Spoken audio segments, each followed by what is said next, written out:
Bonjour à toutes, bonjour à tous. Alors, on est mardi, c'est le jour des énergies.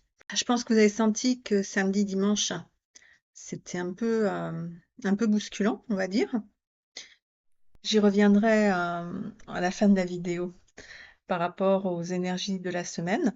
Ce qui est beaucoup remonté, ce que je vois au niveau de ma patientèle, c'est la notion de dépendance au niveau affectif.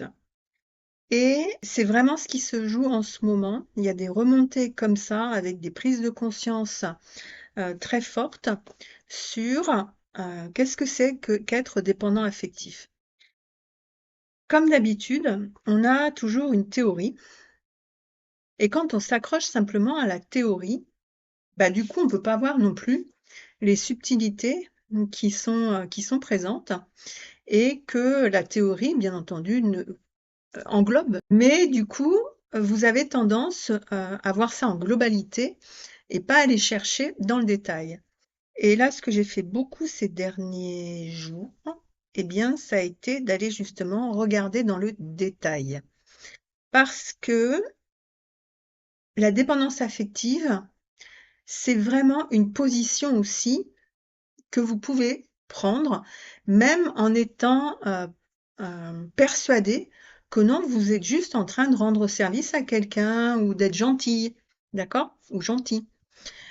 Et en fait, la dépendance affective, on va la retrouver dans tout ce qui va être aussi la position du sauveur. Pourquoi? Parce que finalement, on veut sauver les autres pour pouvoir ensuite être reconnu. C'est-à-dire que c'est je te sauve, mais c'est pas parce que ma bonté est aux commandes. Non, c'est la dépendance affective qui fait ça. C'est-à-dire, si je le sauve, ben, il va m'aimer ou elle va m'aimer. Si je lui donne plus qu'elle, elle ne me donne, eh bien, quelque part, je vais l'obliger à m'aimer. Vous voyez, il y a quelque chose comme ça là-dedans, où on retrouve effectivement ce fameux triangle, où la position du sauveur va ensuite se déplacer sur la position de la victime, c'est-à-dire que si vous n'obtenez pas la reconnaissance, à ce moment-là, vous pouvez passer dans la victime, voire dans le persécuteur, avec tout ce que j'ai fait pour elle, avec tout ce que j'ai fait pour lui, voilà. Et bien souvent, ben, on a du mal à le voir, ce truc-là. Parce que cette position de sauveur ou la position de soumission de la victime, eh bien, c'est quelque chose qu'on a pu voir aussi se mettre en place dans sa famille, entre ses parents. Et là encore, on retrouve ce côté où il y a une forme de normalité là-dedans. Et le fait de le reproduire vous permettra à nouveau de normaliser quelque chose qui n'est pas normal, mais que vous ne savez pas que ce n'est pas normal, puisque dans votre famille, ce sont les jeux auxquels jouaient vos parents. Donc forcément, en ayant baigné dans ce bain d'anormalité, eh bien, la normalité devient la normalité. La plus loin normalité, bien entendu. Donc voilà, en ce moment, avec mes clients, je suis beaucoup là-dedans, sur sortir de l'illusion de la normalité pour regarder qu'en fait, non, là, vous êtes juste dans votre dépendance affective. La dépendance affective, c'est pas simplement oh là là, je veux absolument qu'il soit avec moi parce que sinon je me sens seule et tout. Oui, ça bien sûr, mais c'est encore un peu plus que ça. Ça va aller se chercher donc dans des zones où ouais, vous allez vous mettre dans le sauveur pour pouvoir obtenir l'attention que vous voulez. Vous allez vous mettre dans la victime pour pouvoir obtenir l'attention que vous voulez. D'accord? Et tout ça, bah, c'est le signe que derrière, il y a une carence affective qui est quand même énorme et qui fait que bah, vous avez essayé d'adopter des tactiques pour obtenir l'attention que sinon on ne vous donnait pas. Je vous rappelle que les places dans le triangle, c'est toujours l'idée, c'est mieux vaut être reconnu comme le sauveur que de ne pas être reconnu du tout, mieux vaut être reconnu comme la victime que de n'avoir aucune reconnaissance, et mieux vaut être reconnu comme le persécuteur du coin plutôt que de ne pas avoir de reconnaissance. Donc on est vraiment dans ce côté reconnaissance à tout prix qui est finalement le lit, qui fait le lit de la dépendance affective. Donc je vous invite vraiment à regarder. Regardez ces petites subtilités-là. Quand vous faites les choses pour quelqu'un, est-ce que vous le faites parce que ça vient du cœur, puis que c'est léger à faire? Parce que quand même, ce qui va vous, vous donner l'indication, c'est l'idée de est-ce qu'à l'intérieur, c'est léger, ou bien c'est bon, allez, il faut que je le fasse. Il faut. Le fameux il faut, je dois. D'accord? Euh, Parce que si vous êtes dans votre il faut que je fasse parce que je dois le faire, eh bien forcément c'est lourd et vous devez le sentir en interne. Chez les polarités yin, vous devez sentir que dans votre corps, ça se contracte, d'accord? Au point de pouvoir vous faire des nœuds dans le dos, par exemple. Et puis, pour les polarités yang, il y a ce côté où sur les épaules, ça pèse lourd. Ben, ça, c'est parce que vous êtes dans votre dépendance affective, puis que vous faites les choses pour une raison qui est autre que l'altruisme ou la bonté d'âme. Alors je sais, c'est un peu raide quand je le dis comme ça, et c'est la réalité. Donc moi, vous savez que je vous dis les choses telles qu'elles sont, et c'est pas forcément ce que vous voulez entendre, et en même temps, comment on avance si ce que l'on doit entendre, on ne veut pas l'entendre. C'est toujours un peu compliqué, non? Je vous invite à regarder, à bien regarder ça, et puis aussi, regarder que cette dépendance affective, l'idée, c'est pas non plus de se barricader chez soi, parce qu'il y en a certains qui disent moi, de toute façon, j'ai fait le ménage autour de moi, je ne vois plus personne. Ok, vous voyez plus personne, mais c'est aussi une autre manière, finalement, eh bien, de ne pas régler votre dépendance affective. Pourquoi? Parce que en ne voyant personne, eh bien, c'est juste une protection que vous mettez pour ne pas risquer de dépendre des autres, de ne pas retomber dans votre dépendance affective. Donc, entendez ça. Essayez de regarder. Est-ce que vous êtes tout seul parce que, ben oui, finalement tout seul je suis bien et puis bah, j'ai plaisir aussi avec d'autres. Il y a les interactions qui sont là, puis c'est plaisant et c'est agréable. Et puis il y a ceux qui font l'ours dans le fond de sa grotte là. Ouais, mais à ce moment-là, vous êtes juste en train de gérer aussi votre dépendance affective en disant, ok, je vois plus personne, comme ça je serai pas dépendante. Ben non, là, vous ne verrez plus personne, mais votre dépendance, elle sera toujours là. Donc, si à un moment donné, vous ressortez de votre grotte, bah forcément, le premier qui va passer, vous allez retomber dans votre dépendance. Donc, je vous invite à regarder tout ça parce que, bah voilà, c'est ce qui remonte beaucoup, en tout cas, moi, dans ma clientèle. En plus, c'est des belles guérisons qu'il y a là en ce moment.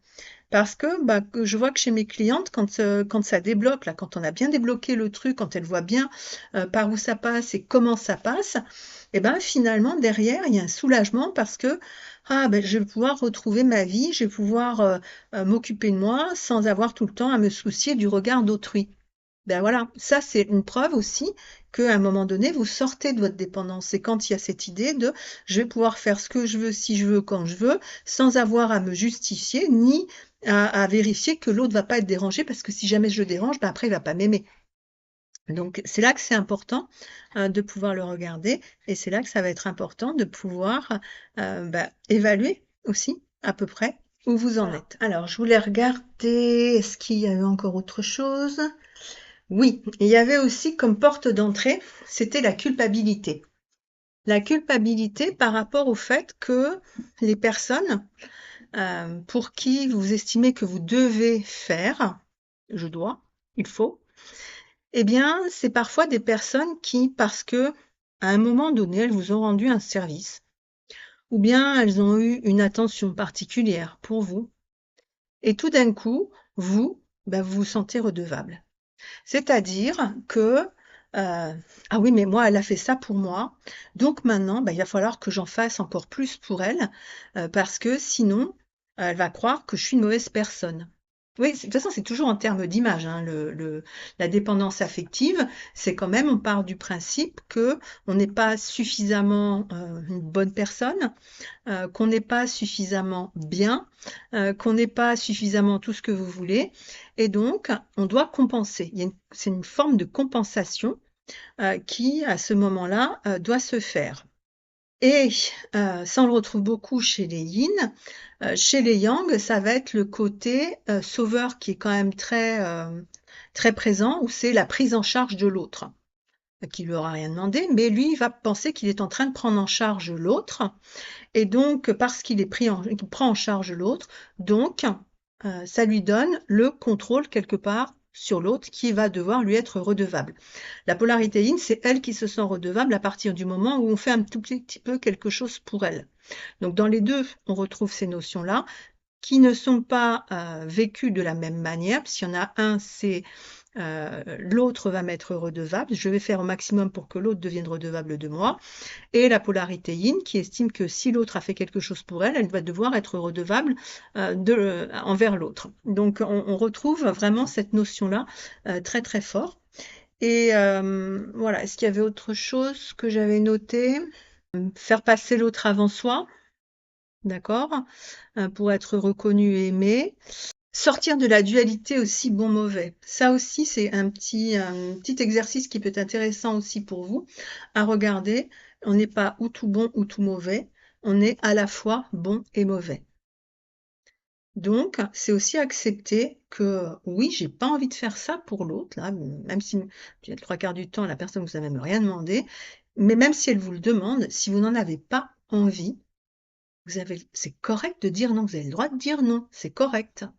Pour la semaine pour la semaine qui vient, là au niveau des infos sur les énergies, euh, je sens qu'on remonte un peu dans le dur là. Il y a du sombre qui arrive de ce que j'ai pu ressentir. Euh, des épurations encore qui sont là. Et c'est pas pour rien que au niveau des élections, on retrouve une montée du Front National, dans le mécontentement des gens. Et dans ce mécontentement, ça pousse beaucoup. Et du coup, au niveau des énergies, il y a vraiment ces énergies un peu de guerre.